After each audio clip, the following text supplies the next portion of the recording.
Levítico, capítulo 3.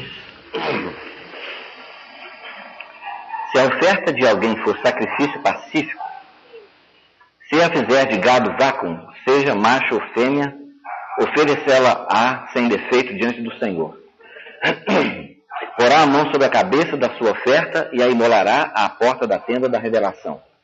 Os filhos de Arão, os sacerdotes, espargirão sangue sobre o altar em redor. Então, do sacrifício de oferta pacífica, fará uma oferta queimada ao Senhor, a gordura que cobre a fressura, sim, toda a gordura que está sobre ela, os 2 rins e a gordura que está sobre eles, e a que está junto aos lombos, e o redém que está sobre o fígado, juntamente com os rins, ele os tirará. E os filhos de Arão queimarão isso sobre o altar, em cima do holocausto, que está sobre a lenha no fogo. É oferta queimada de cheiro suave ao Senhor. Se a sua oferta for sacrifício pacífico ao Senhor, for de gado miúdo, seja macho ou fêmea, sem defeito, o oferecerá. Se oferecer um cordeiro por sua oferta, oferecê-lo-á perante o Senhor. E porá a mão sobre a cabeça da sua oferta e a imolará diante da tenda da revelação, e os filhos de Arão espargirão sangue sobre o altar em redor. Então, do sacrifício da oferta pacífica, fará uma oferta queimada ao Senhor, e a gordura da oferta, a cauda gorda inteira, tirá-la junto ao espinhaço, e a gordura que cobre a fressura, sim, toda a gordura que está sobre ela. Os 2 rins e a gordura que está sobre eles, e a que está junto aos lombos é o redém que está sobre o fígado, juntamente com os rins tirá-los-á.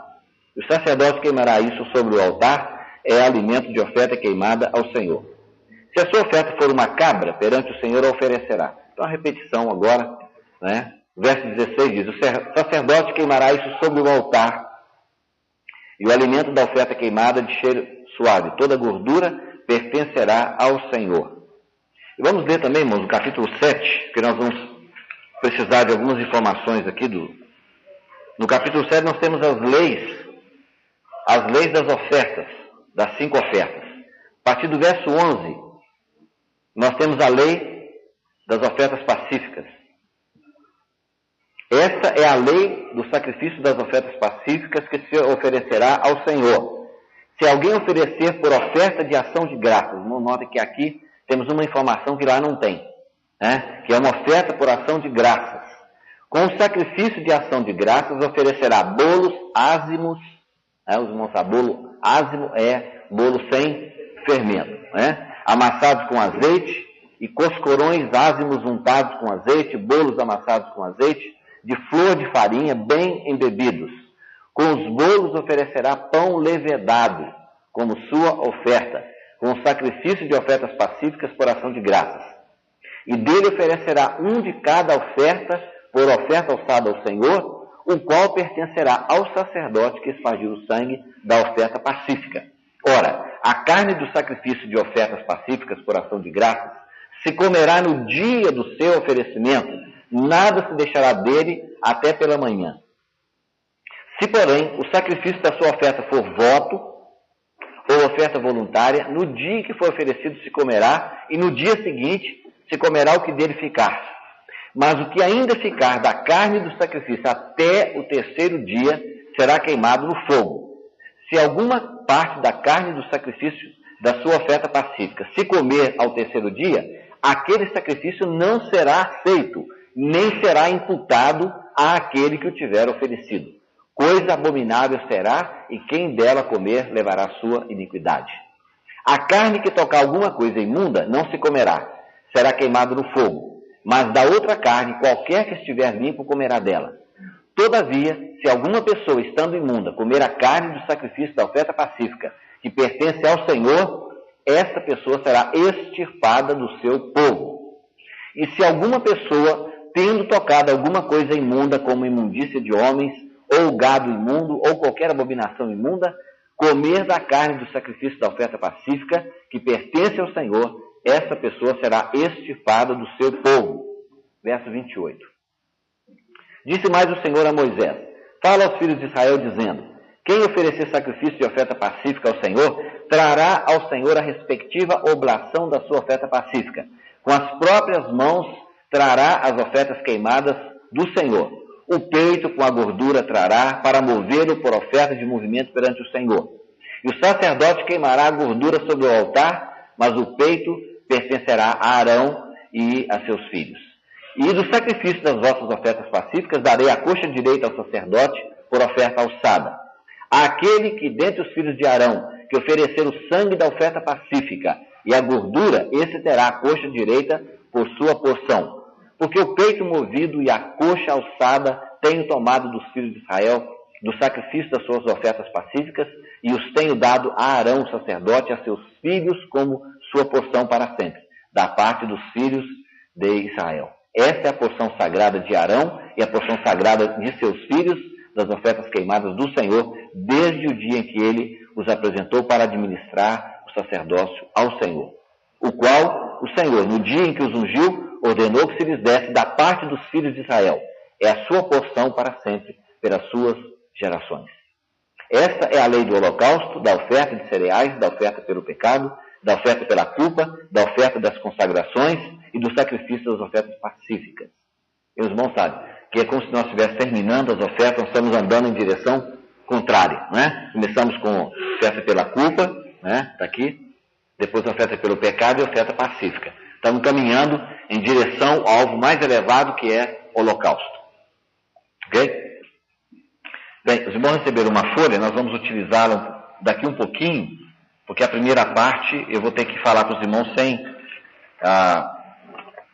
mencionar quase nada do que está aí nessa folha. Eu disse para os irmãos que nós íamos examinar quando há diferenças, é exatamente a partir, os irmãos podem ver aí, depois do primeiro e segundo ponto, tem diferentes categorias ou variedades nessa oferta.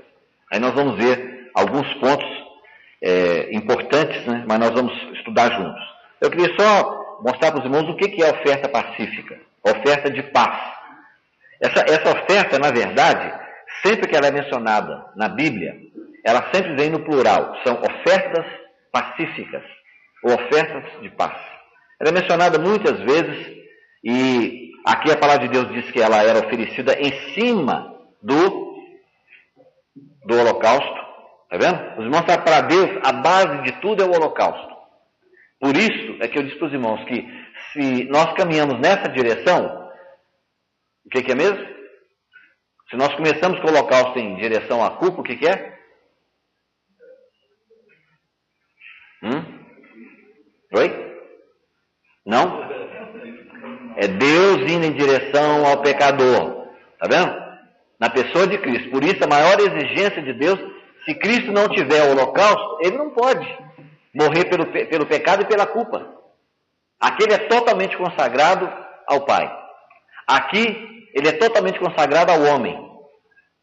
Porque nessa oferta aqui não tem sangue. E aí depois então, por isso ele pode ser a nossa oferta de paz. Se nós caminhamos o contrário, essa seta está indicando, então quando nós conhecemos que Cristo, quando ele morreu na cruz, ele morreu como nossa oferta pela transgressão, ou seja, ele pagou todas as nossas culpas, todas as nossas dívidas, não é? Todos os nossos pecados foram apagados. Depois nós vamos caminhar um pouco mais, vamos descobrir que o sangue dele, que perdoa todas as nossas falhas, não resolve o nosso problema de pecar. Nós continuamos pecando. E aí nós descobrimos então que Cristo também levou na cruz do Calvário também o nosso pecado, o nosso velho homem. A velha natureza foi crucificada juntamente com ele. Quando nós experimentamos essa revelação dupla que está aqui, esses dois aspectos da revelação da redenção de Cristo no Calvário, aí nós entramos na oferta de paz. Aí nós entramos na paz. Os irmãos podem estar certos, todo cristão que ele viu pela revelação de Deus, que Cristo é a sua oferta pela culpa, que Cristo é a sua oferta pelo pecado, ele realmente entra no gozo, na posse da oferta pacífica. Muito bem. Essa também é uma oferta chamada de cheiro suave, porque não tinha nada de pecado envolvida com ela. Não é isso? Agora veja bem. Nessa oferta nós vamos descobrir uma coisa interessante. Né? Acho que eu coloquei para os irmãos aqui. Né? Aí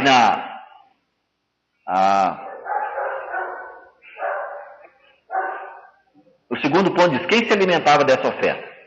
Deus, o sacerdote e o ofertante. Está vendo? Então, o ofertante banqueteia com Deus e com o sacerdote. Né? Então, muito bem. Esse é o ponto-chave do que nós vamos ver na oferta pacífica. Não é? Agora veja, irmãos. Na oferta pelo holocausto, quando Jesus morreu na cruz como nosso holocausto, o que significa isso? Ele está satisfazendo a Deus. Está entregando tudo para Deus. Nada é retirado. Tudo é queimado sobre o altar. Então, é uma oferta de cheiro suave que Jesus está cumprindo ao Pai por nós. Na oferta de cereais ou de manjares, como algumas traduções têm, Cristo está satisfazendo não a Deus, mas ao próximo, ao homem. Está vendo? Porque aqui é uma oferta que tem sangue, nessa aqui não tem sangue. Quando ela não tem sangue, significa nossa responsabilidade com o homem. Aí os irmãos lembram que eu falei? Que o Caim, ele ofereceu essa oferta, que é a oferta de cereais. Ele ofereceu do produto da terra. Provavelmente, não vou dizer que era flor de farinha, mas ele estava simbolizando pela flor de farinha, que é uma coisa da terra, um produto da terra. Ele podia ter oferecido outras coisas. E quando ele estava com o semblante caído, a palavra de Deus diz que Deus falou com ele, né, da porta, porque o paraíso naquela época ainda estava, né, no capítulo 4 de Gênesis, o paraíso ainda estava na terra. Dali para frente ele desaparece. A gente não sabe quando foi, mas é a partir dali. Lá ele diz o seguinte, ele disse, olha, o pecado, se você fizer o bem, Caim, né, tudo bem, se você fizer o bem, você será aceito. Agora, se você não fizer o bem, o pecado já está à porta. Algumas pessoas acham que Deus estava dizendo que o pecado estava à porta da vida dele para entrar. Porque sabia que ele ia matar o irmão, mas não é. Os irmãos veem o seguinte, em todas as traduções em inglês, a palavra não é o pecado jaz à porta, é oferta pelo pecado jaz à porta. Tá? Foi a oferta que o Abel ofereceu. E o que era a oferta pelo pecado? Deus está falando com ele na porta e mostrando para ele, olha, há uma ovelhinha a ovelhinha lá fora do Abel. Que o Abel era criador de ovelhas, está vendo? Oferece como ele, oferta pelo pecado, e você será aceito. Os irmãos estão entendendo? Tá? Então é isso. Jesus cumpre a parte do Pai, a parte do homem, está vendo? E aí, ele é a nossa paz. Se nós caminhamos nessa direção, ele paga a nossa culpa, ele paga o nosso pecado, nós entramos na situação de oferta pacífica, está vendo? Então, na segunda, na oferta de cereais, Cristo está satisfazendo a exigência do homem, cumprindo a exigência relacionada com o nosso próximo, está vendo? Mas na oferta pacífica, é uma coisa toda especial. Quem é satisfeito nessa oferta aqui? Principalmente. Tá? É o ofertante. Os irmãos vão ver que nessa oferta, o ofertante, ele pode comer da oferta. Ele tem uma parte que ele come. Deus come, o sacerdote come e o homem come. Os irmãos sabem, aqui nesse caso você vai descobrir o quê? Deus está recebendo a oferta. Quem que é o sacerdote? É Cristo, não é verdade? Ele também é o ofertante, mas nesse caso, nós temos que aparecer nessa oferta, porque nós somos os ofertantes e nós vamos participar junto com ele. Depois nós vamos ver também que no capítulo 7 menciona que o sacerdote tinha uma parte desse sacrifício e os seus filhos. Ora, se Cristo é o nosso grande sumo sacerdote, na palavra de Deus nos diz isso, nós não temos um sumo sacerdote que não possa compadecer das nossas fraquezas, nós somos os filhos do sacerdote. Então nós comemos juntamente com o nosso sumo sacerdote que é Cristo. Está vendo? Então, irmãos, essa oferta, chamada oferta de paz ou pacífica, ela fala exatamente da comunhão que nós podemos ter com o Pai. Por quê? Porque Cristo cumpriu essas duas e cumpriu essas duas. O resultado está no meio aqui. Se você caminhar assim, está vendo? Ou se você caminhar nessa direção. Ele é a nossa oferta de paz. Os irmãos querem ver onde é que está, onde é que Paulo menciona, assim, sem falar a palavra oferta de paz. Onde é que está essa palavra de Paulo em Romanos, no livro de Romanos?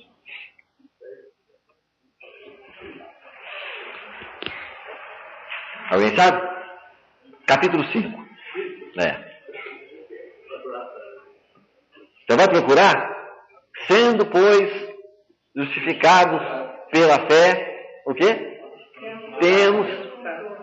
Está vendo? Não é aqui que nós somos justificados? Está vendo?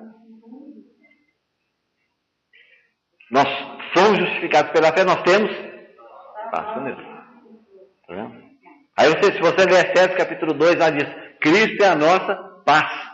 Ele desfez a inimizade que havia entre o judeu e gentil. Derrubou a parede da separação. Tá vendo?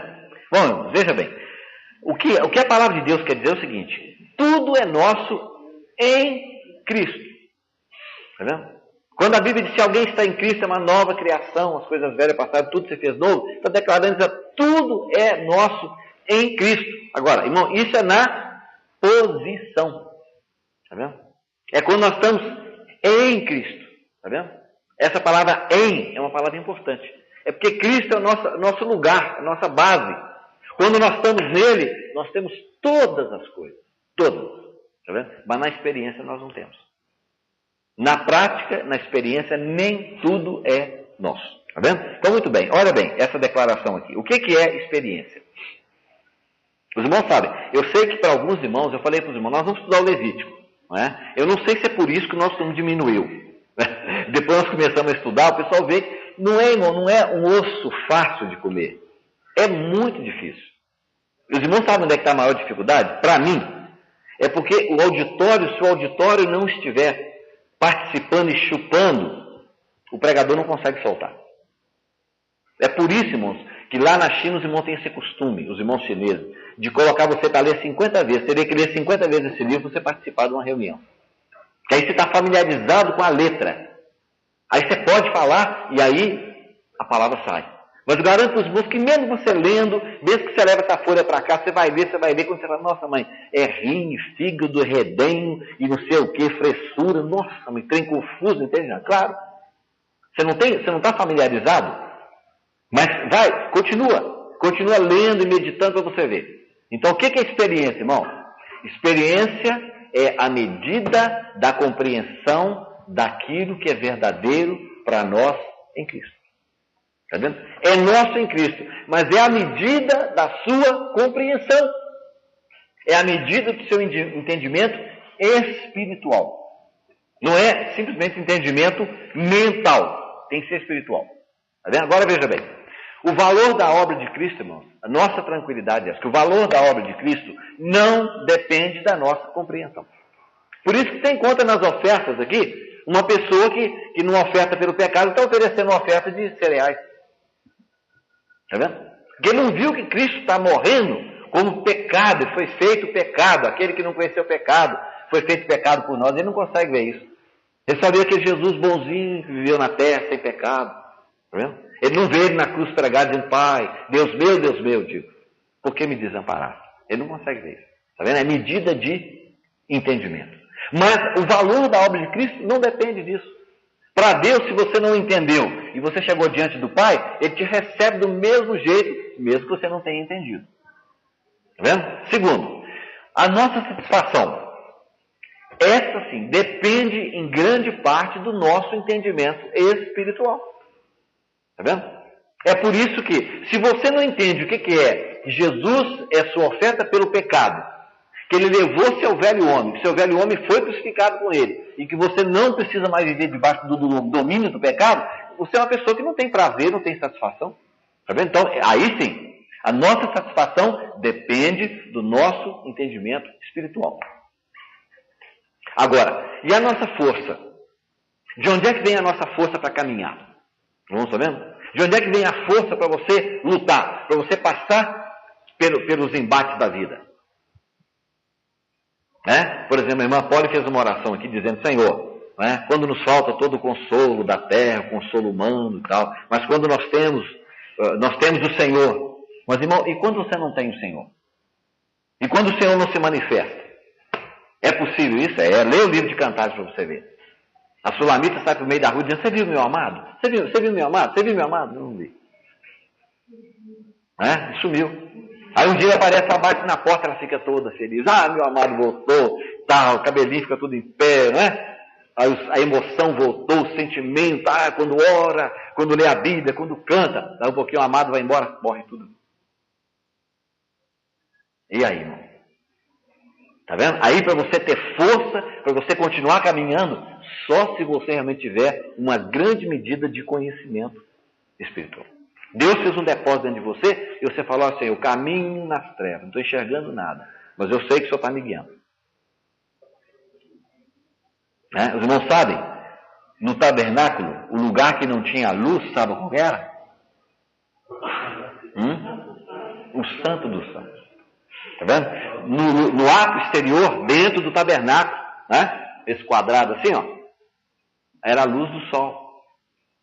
No lugar santo, era o candeeiro. Mas no Santo do Santo, não tem. Lá tem uma nuvem. Tá vendo? Os estudiosos da Bíblia acreditam que quando o sumo sacerdote entrava, o Arão entrava uma vez por ano, né? Capítulo 16 de Levítico, para oferecer a oferta pela expiação por todo o povo, né? Diz que quando ele entrava, ele não morria porque estava totalmente envolvido. Ele disse, a sombra do Onipotente descansará. Tá vendo? Aquela sombra, aquela nuvem que envolvia. Não é? Diz que ele, na orla, na barra do vestido dele tinha que ter campainha. Porque se a campainha parasse de bater, alguém falaria, morreu. E alguns, ainda que a Bíblia não menciona, acreditam, né, que quando ele entrava lá dentro, ele entrava amarrado, com uma corda, para ter um contato com alguém do lado de fora. Porque se ele morresse, quem ia entrar? Quem tinha coragem de entrar lá dentro do Santo do Santo? É isso? Primeiro que ele perdeu 2 filhos, irmãos lembram, né? Arão perdeu Nadab e Abiú, porque eles ofereceram o sacrifício, não no Santo dos Santos, irmão sabe, né? Deixa eu só ver se dá para... Só para lembrar para os irmãos aqui, ó, vou fazer assim, ó. As nossas canetinhas estão simplesmente uma coisa maravilhosa. Olha aqui. Milagre. Não tem milagre. só os irmãos verem, ó. Tabernáculo que tem uma entrada, né? Aqui é a porta. Você tem o altar de bronze, depois a pia, depois você tem a tenda aqui, ó, dividida. Tá vendo? Então aqui é o lugar santo e aqui o santo dos santos. Né? Então, nesse lugar aqui tinha o candeeiro, o altar de ouro do incenso e a mesa com os pães da proposição. Tá? Aqui, aqui e aqui.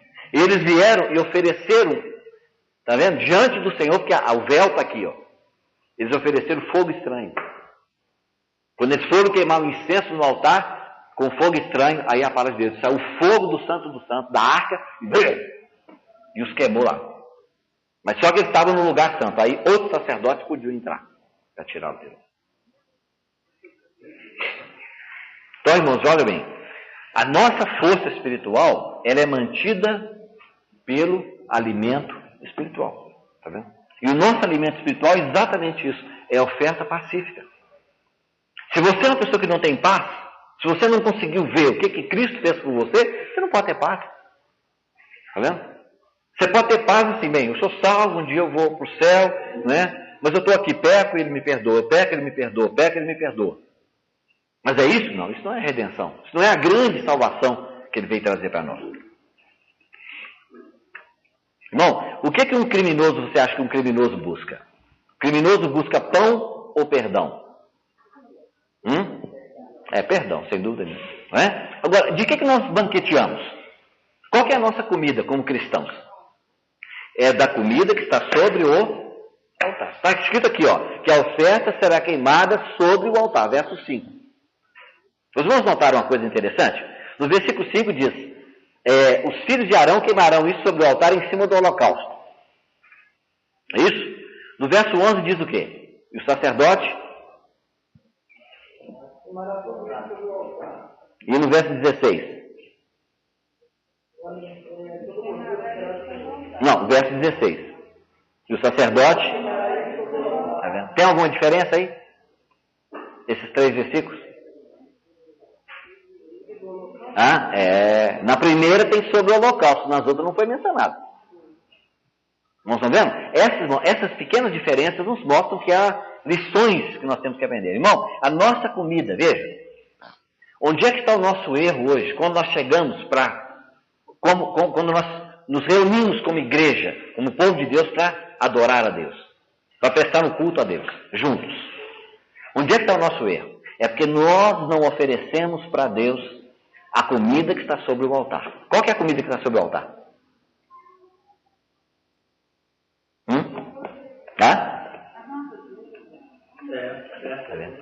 Não, irmão. Quem que é a oferta pacífica? Quem que é o cordeiro? Tá aqui? Quem que é o gado? Né?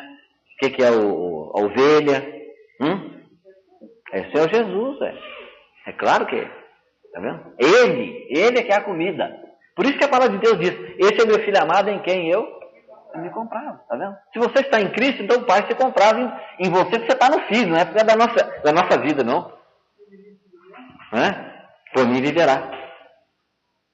Quem de mim se alimenta viverá. Então, irmãos, o nosso êxito é exatamente aqui. Olha, como é que nós buscamos banquetear com Deus? Por exemplo, quando nós vamos banquetear com Deus, não estou falando sozinho, não. Quando nós reunimos como igreja, com o povo de Deus, nós vamos banquetear, sabe o que nós usamos? Nosso sentimento. Se eu tenho sentimento, bem, se eu não tenho sentimento, então...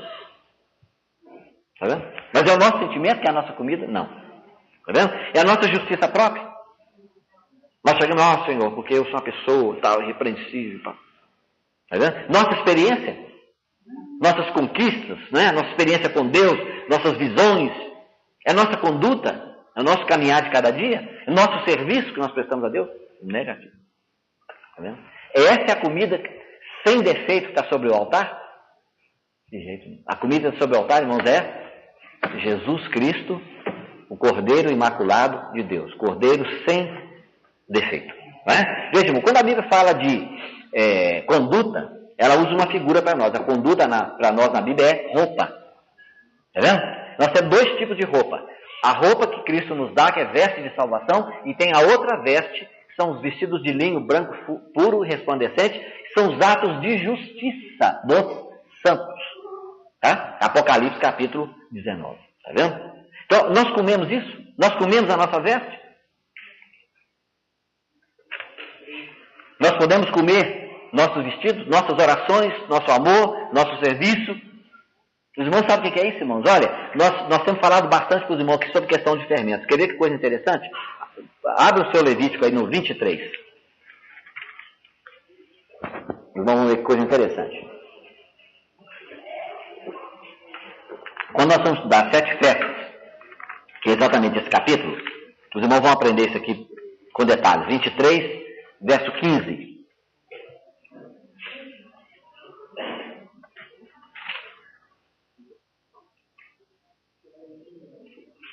Veja, contareis para vós desde o dia depois do sábado, isto é, desde o dia em que houvesse trazido o molho da oferta de movimento, 7 semanas inteiras, até chegar no Pentecostes, né? Pentecostes, 7 semanas são 50. Até o dia seguinte, ao 7º sábado, contareis 50 dias. E então oferecereis nova oferta de cereais ao Senhor. Das vossas habitações trareis para a oferta de movimento 2 pães de 2 décimos de efa. Serão de flor de farinha e levedados se cozerão. Tá vendo? Então, irmãos, essa oferta era feita quando? Em qual festa? Na Pentecoste? Muito bem. Então, na festa de Pentecoste, Deus você vai trazer 2 pães de 2 décimos de efa, serão de flor de farinha. Tá vendo? Que é exatamente a flor de farinha, ó. Festa de cereais, tá vendo? Só que eles vão ser cozidos com fermento. Os irmãos sabem por que é isso, irmão? Porque o que é Pentecoste, irmãos? Isso, falar a mesma língua. Mas o que simboliza a festa de Pentecostes? Nascimento da igreja, tá vendo? Então Deus disse, olha, o nascimento da igreja. Então Deus está dizendo, olha, não se preocupe, eu sei que na igreja tem fermento. Em Cristo não, mas na igreja tem fermento. Não está entendendo? Então Deus ele nos dá essa posição dizendo, eu sei quem é você. Deus nunca disse que na igreja não tem. Ele tem, ele sabe que na igreja tem. E é por isso que poderia ser oferecido. Só que tinha que oferecer outras ofertas junto com essa, para inutilizar o efeito. Tá vendo? Nessa aqui, de cereais, negativo. Você não podia oferecer com oferta de cereais, que é representando o Senhor Jesus, não. A obra dele, não. Não pode ter fermento e não pode ter mel. Tinha que ter incenso e azeite. Mas essa oferta é para a semana que vem, né? Capítulo 2. Ok? Muito bem. Então, irmãos, olha, no sentido, nosso serviço é de cheiro suave. Olha aí, leia comigo Filipenses, capítulo 4. Filipenses 4. Os irmãos sabem, nós estamos checando com o irmão aqui, que é o irmão da origem grega, né? E eu estava dizendo para ele o seguinte, olha aqui, capítulo 4, verso 18, o que que diz aí? Mas tenho tudo, tenho até em abundância, cheio estou depois que recebi de Epafrodito, o que da vossa parte me foi enviado como cheiro suave, como sacrifício aceitável, aprazível a Deus. Tá vendo? Olha bem, irmão, cheiro suave. As nossas ofertas para Deus sempre devem ter esse sentido.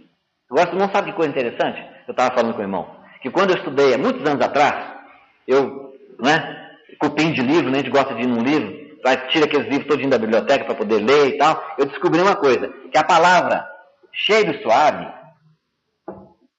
é essa palavra no grego, ó. É assim, né, irmão? Viu lá? Professora aqui agora, não sei lá. Sabe o que é isso, irmão? Isso, pode, vai com fé. Vai fundo. Tá vendo? Evódia. Agora, foi mencionado essa evódia, irmãos, no mesmo capítulo 4, olha aqui. É no 4? Filipenses? Isso, 4:2. Rogo a Evódia e a Síntique que sintam mesmo o Senhor. Irmão, sabe, nessa igreja havia 2 irmãs que estavam em pé de guerra.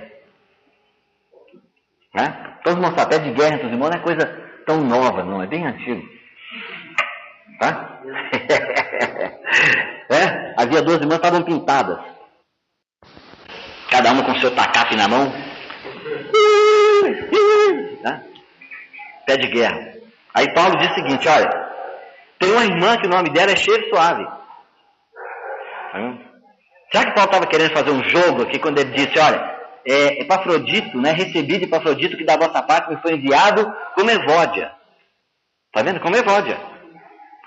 Agora, qual o cheiro que essa Evódia e a Síntique estão produzindo? Não era o cheiro suave, era o cheiro da carne, porque estava brigando, discutindo, provavelmente por causa da... Quem que ajudou mais o Paulo? A quem que o Paulo dá mais atenção? Quando Paulo liga para nós em Filipos, com quem que ele fala? É com a Evódia ou com a Síntique? Quem que é o primeiro? Cala-te boca. Ai, irmão. Cheiro suave. Muito bem. Bom, irmãos, olha, o ofertante banqueteia com Deus. Tá vendo? O ofertante banqueteia com Deus. O que é comunhão, irmão? Comunhão é a gente compartilhar, desfrutar em comum. O que nós compartilhamos com Deus, irmão? Se essa oferta está falando que nós podemos ter comunhão com Deus.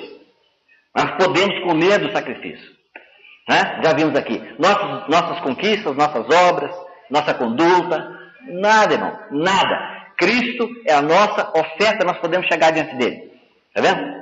Quando nós reunimos, o que é que nós temos para trazer para a reunião? É isso, irmão, que nós estamos querendo despertar nos irmãos aqui cada segunda-feira, para a gente chegar aqui segunda-feira e você ter liberdade. Tá certo? Eu sinto, os irmãos sabem, eu sinto mal ter que chegar a pegar o violão, ficar tocando até no momento de eu levantar para pregar. Puxa, isso é muito difícil. Os irmãos não sabem. No momento que os irmãos estão cantando, estão louvando, estou aqui sentado, meditando, como isso ajuda. Às vezes a maneira como você começa a mensagem é o resultado do final da mensagem. Mas eu não tenho tempo nem para pensar o que eu estou cantando e tocando com vocês. Tá vendo? Muito importante isso. Não é? Mas, irmãos, quantas vezes que nós chegamos aqui, nós não temos nada. Não temos uma oração, não temos um cântico. Que bom seria se cada um tivesse de tal maneira que um abrisse a boca, o outro também abrir a boca. O irmão já pediu ali. Entendeu? Os irmãos sabem, quando Deus abençoou os irmãos lá na China, o irmão Christian contou que houve uma época que eles tiveram reunião 3 meses seguidos. Todos os dias. De manhã, de tarde e à noite. Sabe por quê? Porque não dava para todo mundo compartilhar o que eles queriam falar para repartir com a igreja. Os irmãos lembram, quando tinha as 3 festas, que era Páscoa, Pentecostes e Tabernáculos, 3 vezes no ano, todos os do sexo masculino tinham que ir para Jerusalém, e quando eles chegavam lá, eles mostravam a riqueza da vida que Deus tinha dado para eles. Como é que eles mostravam essa riqueza, irmão? Você sabe como é que era? Não? Cada um trazia do produto da terra que tinha colhido. Cada um trazia um pouquinho, chegava ali colocando em cima da mesa, dá um pouquinho aquela plenitude. Sabe o que é isso? É a terra de Canaã, terra que mana leite e mel. Está vendo? Essa terra que mana leite e mel é Cristo, é a vida de Cristo. Está vendo? Cristo é a terra de Canaã para nós. Foi por isso, irmão, foi tão sério quando a palavra de Deus diz que o Moisés, quando ele bateu naquela rocha, ele bateu em Cristo, que a pedra era Cristo. A primeira vez Deus falou, pode bater. Está vendo?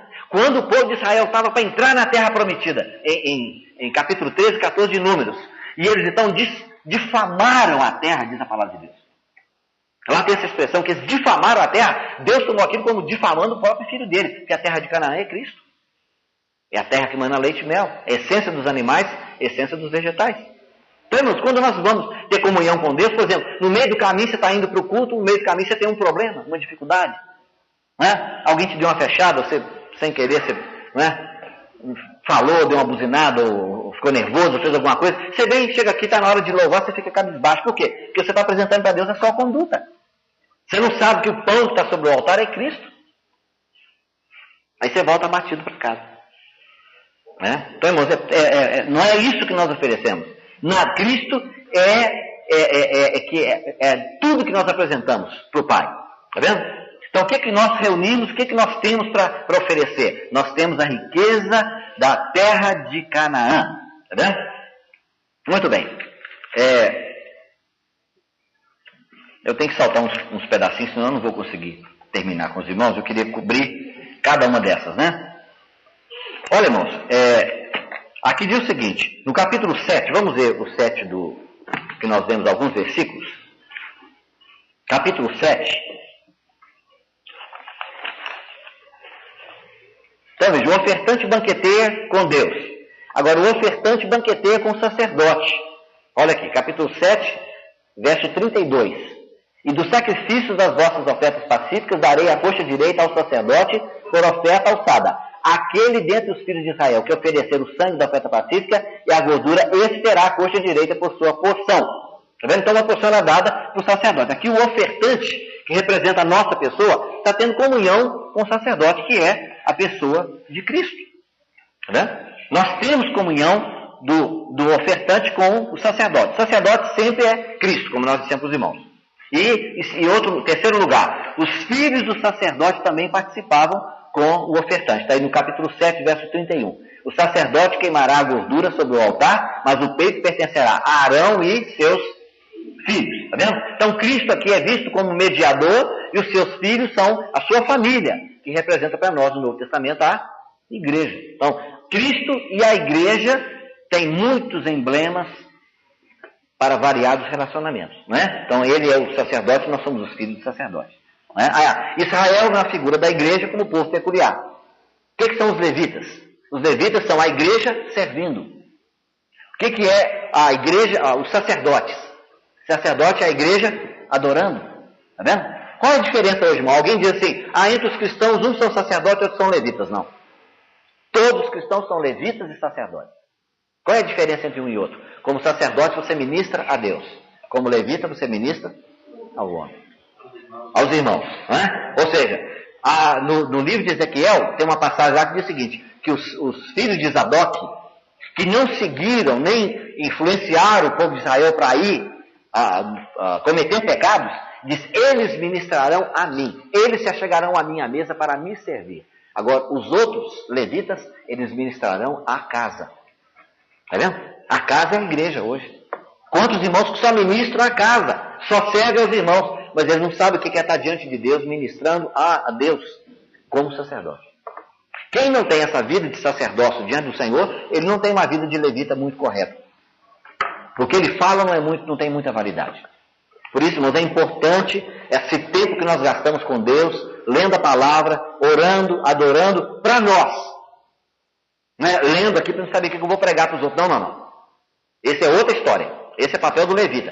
O papel do sacerdote é você gastar tempo diante do Senhor, dizendo, eu não quero aprender nada para pregar para ninguém. Quero aprender para mim. Olha, irmãos, uma das histórias que realmente me comove. Eu me envergonho muito quando eu conto essa história. É a história daquele homem chamado Praying Hyde. É o John Hyde. Praying porque ele é o homem que orava. Foi traduzido um livro em português, chama O Homem que Orava.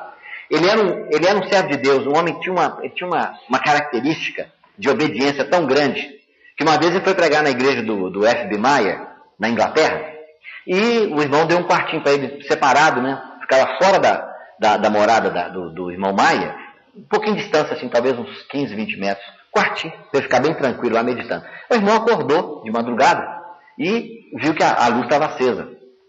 Ele falou, o irmão já está passando mal, porque era 3 ou 4 horas da manhã. Chegou lá. Quando chegou, olhou pela janela, ele estava sentado, com as pernas assim, e com a Bíblia aberta na frente dele, e lendo. Aí o irmão chegou aí, bateu na janela, deu a volta, entrou e perguntou, irmão, 4 horas da manhã, o que o irmão está fazendo? Nós vimos dizer, estou lendo a Bíblia, estou estudando a Escritura. Ele disse, não, estou procurando mandamentos para obedecer.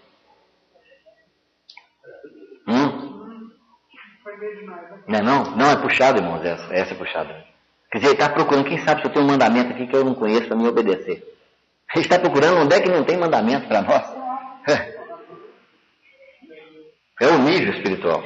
Muito bem.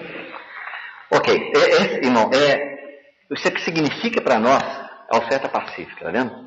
É que Cristo é a nossa paz. Quando nós chegamos aqui, nós podemos ter comunhão, comer do sacrifício, participar daquela oferta. Uma parte é para Deus queimada, uma parte é do sacerdote, e o sacerdote pode comer com os filhos, pode comer com seus amigos, tá vendo? Isso, irmão, fala da comunhão que nós podemos ter com o nosso Pai, por causa da obra que Ele fez, de lá para cá ou daqui para lá. Sem dúvida, na nossa experiência, nós estamos caminhando assim. Todo aquele que viu que Cristo é a oferta pela culpa, pelo pecado, ele vai entrar na oferta pacífica, tá vendo? Quando ele sabe que ele tem o velho homem dentro dele, ele sabe que ele tem pecado e pecados, e ele não vai tentar enganar ninguém, mas ele vai procurar viver pela graça de Deus, pelo poder do Espírito Santo, viver uma vida sem pecado, que é possível, tá vendo? Mas se ele cai, ele não se desespera, porque ele já sabe que Cristo é sua oferta pacífica. Muito bem, agora vamos ver nosso exercício aqui agora. O nosso tempo já está um pouquinho apertado, vamos ver se dá para a gente ir. 17, ok. Então veja aí, diferentes categorias ou variedades nessa oferta, né? Há vários participantes, nós já mencionamos os irmãos, Deus, o homem e o sacerdote. As variedades com respeito aos animais, bezerro, cordeiro, cabrito, representando o mesmo que no holocausto que nós não estudamos, mas também representando, de certa maneira, o que nós vimos na oferta pela culpa e pelo pecado. Só que aqui é de cheiro suave. Aqui não é de cheiro suave, que envolve a questão do pecado. Está vendo? Em algumas ofertas, partes da vítima eram discriminadas. Em outras, não. Se os irmãos estudar o holocausto, os irmãos vão ver que coisa impressionante. Partes internas do animal eram lavadas com água limpa, água pura. Todo o interior era examinado, porque é o exame da pessoa de Cristo. Em outras ofertas, isso não acontece. Em algumas ofertas, o ofertante impunha as mãos sobre a oferta. O ofertante matava a vítima, ou então o sacerdote fazia isso. Mas na oferta pacífica não temos nada disso. Está vendo? Em cada categoria a vítima é tratada de forma semelhante. Não sabe, a vítima sempre é a pessoa do Senhor Jesus. Está vendo? O que significa, irmão? Que numa oferta, o ofertante põe a mão sobre o animal, em outro lugar ele não coloca a mão. É identificação. O que é? Se é, por exemplo, a oferta pela culpa, e ele colocou a mão sobre o animal, aquele animal representa Cristo, o que significa? É que ele está tomando posse, ele participa daquilo que aquele animal está fazendo para ele. Ou seja, nós participamos do que Cristo fez por nós. Está vendo? Se você coloca a mão sobre a oferta pelo pecado, significa que você sabe, Cristo levou o meu velho homem. Ele morreu na cruz como se fosse eu. Mas quando você não tem isso, essa pessoa não viu. Os irmãos entenderam? São medidas de entendimento, medidas de apreensão espiritual. Agora, o propósito do ofertante é trazer a sua oferta. Está aí. Capítulo 7, verso 12. O que era? Ação de graças, é isso? E a outra? Esse não colocou o versículo, né? Tá, é o 16. Se porém o sacrifício da sua oferta for voto. 7,16. Ok? Se você quiser marcar aí. Muito bem. Então, quando ele trazia, veja bem, irmãos, quando ele trazia oferta pacífica como ação de graças, tá vendo? A ênfase desse aspecto era para a glória, Jesus se oferecendo para a glória de Deus, porque não tem serviço, é ação de graças, tá vendo? Agradecer. Mas quando ele oferecia como voto, apontava para o serviço de Cristo. Então Jesus se oferecendo para servir a Deus. Os irmãos estão vendo o que nós acabamos de falar aqui agora. Há irmãos que eles só sabem servir as pessoas. Está vendo? Sabe qual que é a diferença? Você tem uma pessoa que está no hospital doente na cama. E você vai lá e fala, escuta, olha, eu posso te ajudar? Eu falo, olha, eu tenho uma porção de conta para pagar no banco e tal, tem conta de água, de luz, né, e tal. Você pode pagar para mim? Eu posso pagar, ela vai pagar. Tá vendo? Essa pessoa não está ministrando ao doente. Tá vendo? Mas alguém que vai lá e fica lá com ela o dia inteirinho, que dá água, que leva no banheiro, que dá remédio, entendeu? Que socorre no momento que ela precisa ali, de estar com ela ali, de dormir do lado dela à noite, essa está ministrando àquela pessoa. O irmão está vendo a diferença qual é? Em alguns casos, os cristãos só veem Jesus trabalhando para servir a Deus. Outros veem Jesus se oferecendo para a glória de Deus. Irmão, olha bem. Você já parou para imaginar uma coisa? O irmão Watmani, ele foi profundamente tratado por Deus até os seus 49 anos de idade. Ele tinha menos do que eu. Tá? Tinha 4 anos menos do que eu tenho agora. 4 menos. Tá vendo? Ele muito mais, sem medida, sem comparação, ele foi tratado por Deus do nível que Deus me deu. Sem comparação, sem medida. Quando ele tinha 49 anos, na idade mais excelente para poder servir os irmãos, Deus permitiu que os comunistas o prendessem e ele ficou preso 20 anos. Sem poder escrever mais nada de livro espiritual, só trabalhando como tradutor, traduzindo livros técnicos do inglês para o chinês. Aí eu te pergunto, aqui você vê, a oferta desse irmão era oferta de ação de graça ou oferta de voto?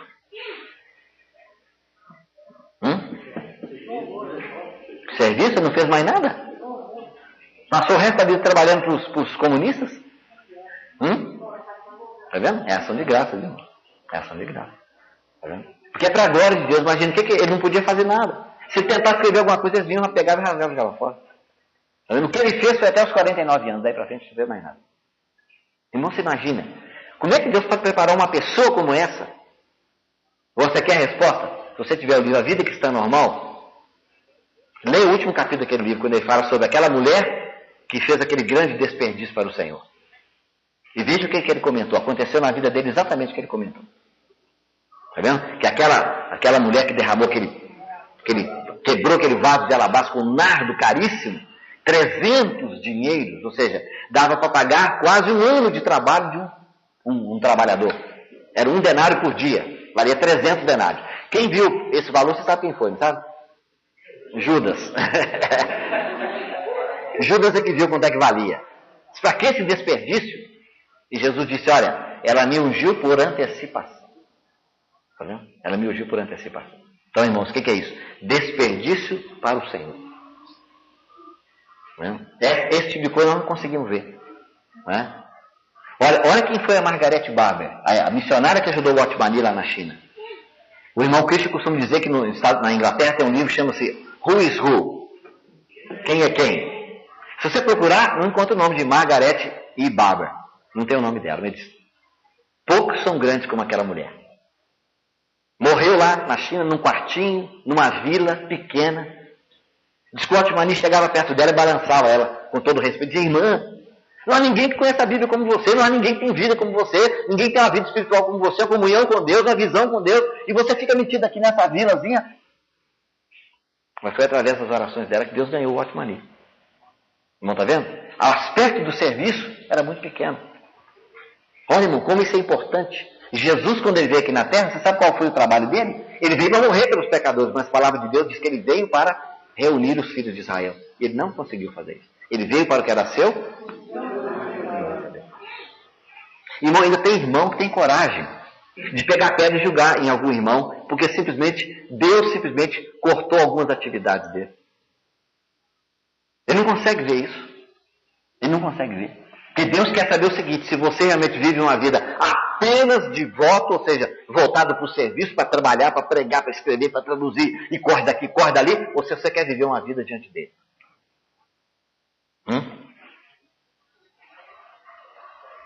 Por que a palavra de Deus diz que quando João estava no exílio, que o Senhor apareceu para ele e deu a revelação do Apocalipse no dia do Senhor?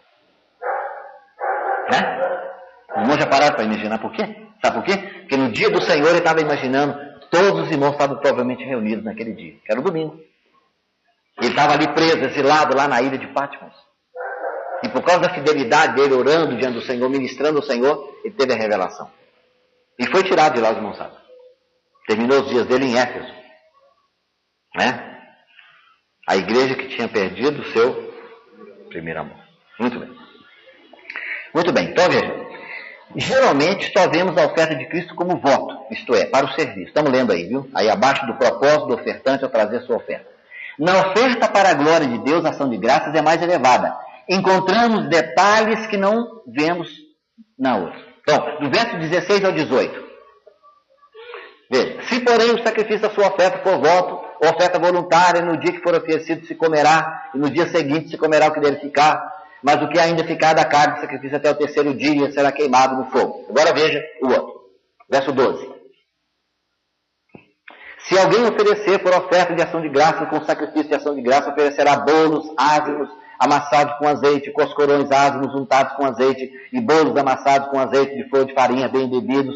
Com os bolos oferecerá pão levedado como sua oferta, com sacrifício de ofertas pacíficas, por ação de graça. Está vendo? Tem coisas que no outro não tem. Está vendo? Esses detalhes, irmão, sabe o que é? Esses detalhes significam que essa pessoa ele consegue ver mais, enxergar mais, entrar mais dentro da realidade espiritual. Ok? A parte do sacerdote e a parte do ofertante. Vamos ver. Uma oferta de cereais é oferecida com oferta pacífica. Não é isso? Está aqui, ó. Bolos ázimos amassados com azeite e coscorões ázimos untados com azeite, bolos amassados com azeite de flor de farinha. É isso aqui, ó.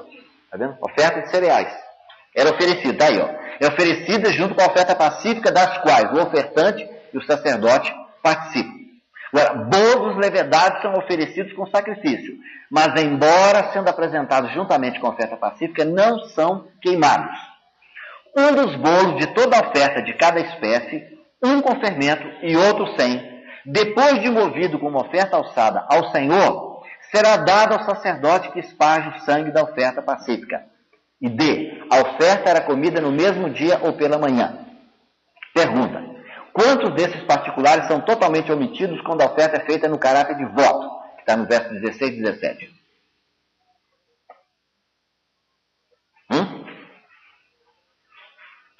Tem algum? Uma diferença? Como é que é? Mais um dia para se comer. É isso? Então vamos ver se é isso mesmo. A quarta é mencionada, mas de forma diferente. Qual que é a quarta, irmão? A oferta era comida, está aí, ó. Só você ver, a letra D. Aí em cima de onde está a parte do sacerdote e a do ofertante. Na última linha. Tá? Letra D. A oferta era comida no mesmo dia ou pela manhã. Agora, no caso do voto, veja o que acontecia. Verso 16. No dia em que for oferecido se comerá, e no dia seguinte se comerá o que deve ficar. Mas o que ainda ficar da carne do sacrifício até o terceiro dia será queimado no fogo. Agora veja. Por que é diferente, irmão? Por que a outra tem que ser comida no dia, no máximo até pela manhã? E a outra podia até o terceiro dia? Ou seja, até o início do terceiro dia, não podia passar dali. Então vamos ver. Oferta de louvor. Uma oferta de cereais era oferecida, da qual o ofertante e também o sacerdote participavam. Cereais, o que é? É o cumprimento da segunda tábua da lei, que simboliza o homem oferecendo a Deus, é a realização perfeita da sua obrigação com o seu próximo. Aqui o ofertante participava da oferta de cereais, o que não acontecia em comum. Ou seja, quando você estudar essa oferta aqui, você vai ver que o ofertante não participa. Aqui ele participava. Então veja bem, aqui o cumprimento da lei satisfaz a Deus e ao ofertante também. A parte do homem era representada pelos bolos sem fermento da oferta de cereais. Ok? Não tinha dois tipos, não tinha um bolo sem fermento e depois não tinha um pão fermentado? Muito bem. Agora, na oferta de louvor, pães levedados eram oferecidos com sacrifício. Estes pães representam a oferta da igreja. Então veja, irmão, qual é a diferença entre um e outro? Quando a obra de Cristo é vista simplesmente como voto ou serviço, a oferta da igreja não é vista. Os irmãos entenderam o que eu estou dizendo aqui? Que na oferta como ação de graças, lá tem o quê? Bolo ázimo, é isso? que é oferta de cereais com flor de farinha, mas também tem pães com fermento. Está aqui, ó. Pão levedado, versículo 13. Mas quando você chega na oferta pelo voto, não tem isso. Tá certo? No verso 16, 17, não tem. Não tem os pães levedados. E o que significa isso, irmãos? Não, esses irmãos estão conseguindo. Eu estou dizendo para os irmãos que é muito difícil. Os detalhes, né? O que significa os pães levedados que eu disse para os irmãos? Na igreja, não é na oferta que nós vimos lá no início, na oferta de Pentecostes, lá diz que eram 2 pães cozidos com fermento. Está vendo? Aqui também tem esse aspecto. Veja, o que significa que no caso de você ver a oferta pacífica como ação de graças, ela tem esses pães levedados e na oferta como voto não tem? Ora, se a oferta com pão levedado representa a presença da igreja, a pessoa que ofereceu a oferta pacífica, que vê Jesus como oferta pacífica, apenas viu ele como serviço, como voto, ele não viu a igreja. Está vendo? Ele só viu Cristo. Está vendo? Não tem a igreja lá, a igreja está fora, porque não tem pão levedado. Mas aquele que vê Jesus trabalhando e dando-se na cruz para a glória de Deus, não apenas para serviço, esse vê Cristo e a igreja. Aí, bom, a igreja tem que ser representada por esses pães levedados, porque a igreja tem fermento. É isso? Agora veja, tem fermento, tem que lembrar de que maneira, né? Porque lá em 1 Coríntios 5, Paulo diz que nós somos uma massa sem fermento. Ele está falando em Cristo. Está vendo? Cristo, a nossa Páscoa é sem fermento. Nesse pão não tem fermento, que é Cristo. Mas nós, irmãos, nós temos. Isso não significa que nós devemos pecar para que seja verdade. Não, não. É que Deus sabe que mesmo com as nossas lutas e a nossa dificuldade, nós ainda temos fermento na nossa vida. Muito bem. Acho que não vai dar para a gente cobrir tudo, não. Pães levedados. A terceira linha, o terceiro parágrafo. Pães levedados. Por que não podiam ser queimados a Deus, mas podiam chegar diante dele? Os pães levedados não podiam suportar o teste do fogo e não podiam satisfazer a Deus como alimentos do altar, mas eram apresentados para sua graciosa aceitação e alimentavam o sacerdote e o ofertante. Vocês vão se entendendo por quê? Por que esses pães levedados, eles não podem ser queimados sobre o altar? Por quê?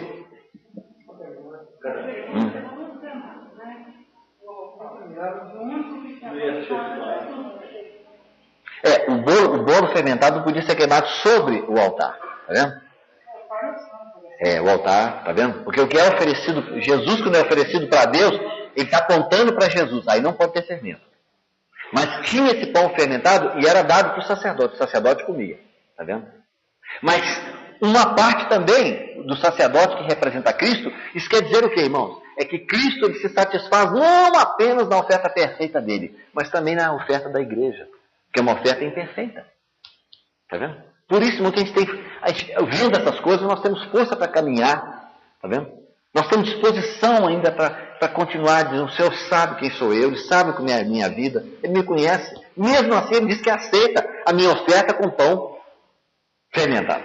Está vendo? Os bolos e pães de cada tipo, com e sem fermento, eram dados ao sacerdote que espargia o sangue. Enquanto que o restante deles, com e sem fermento, pertencia ao que trazia a oferta. O que significa isso?